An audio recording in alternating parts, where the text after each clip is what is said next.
મિત્રો, રાજકોટ શહેર કોંગ્રેસ પ્રમુખ ડોક્ટર રાજદીપસિંહ જાડેજા। સ્થાનિક સ્વરાજની ચૂંટણીના પડઘમ વાગી ગયા છે, ફોર્મ પણ ભરાઈ ગયા છે, ફોર્મ પણ ચકાસાઈ ગયા છે।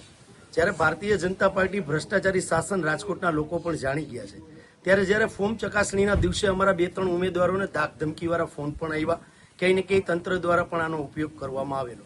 ત્યારબાદ અમે સમગ્ર રાજકોટના 72 કોર્પોરેટરો જે ઉમેદવારો છે એમાં એક કોર્પોરેટરો જે લીડિંગ પર્સનાલિટી મુખ્ય જે અમારા છે આગેવાનો એમને જવાબદારી આપેલી હતી અને એટલા માટે જવાબદારી આપેલી હતી કે જે પહેલીવાર ચૂંટણી લડી રહ્યા છે એને રાજકીય રીતે કઈ રીતે આગળ વધવું વોર્ડ વાઇઝ એની પણ અમે માર્ગદર્શન પૂરું પાડવાના હતા અને એ બધાને સાથે મળીને અમે અલગ અલગ જવાબદારીઓ વહેંચેલી હતી અને વિસ્તારની અંદર અમારા કોર્પોરેટરો સિવાયના લોકો, ઉમેદવાર સિવાયના લોકો, સંગઠનના લોકો, વોર્ડ પ્રમુખો, શહેર સંગઠન અને જે ઉમેદવારો ત્યાં છે ત્યાં પ્રચાર કાર્ય આગળ ચાલી જ રહ્યું છે।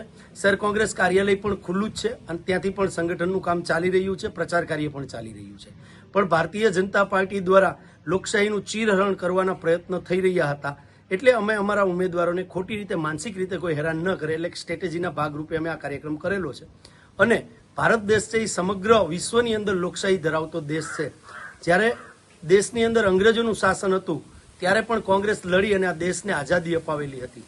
ત્યારબાદ લોકશાહીની સ્થાપના થઈ હતી, પણ આજે પણ લોકશાહી જેવું કંઈ રહ્યું નથી। ત્યારે બીજી લોકશાહી પ્રસ્થાપિત કરવાની લડાઈ અમે લોકો લડી રહ્યા છીએ અને રાજકોટની જનતા છે એ સંપૂર્ણ રીતે આ વખતે ભારતીય જનતા પાર્ટીનો ભ્રષ્ટાચારી જે ગળો છે એને ફોડવા તત્પર છે। એટલે ભારતીય જનતા પાર્ટીના લોકો આવા વલખા મારી રહ્યા છે। આશા રાખીએ કે આવનારા દિવસોની અંદર રાજકોટની જનતા આ ભારતીય જનતા પાર્ટીનો ભ્રષ્ટાચારી ઘોડો ફોડી નાખશે અને ફરીથી સંપૂર્ણ સારી રીતે લોકશાહી રાજકોટ શહેર અને સમગ્ર ગુજરાતમાં સ્થપાશે, આવો મને સંપૂર્ણ વિશ્વાસ છે। જય હિન્દ, જય ભારત।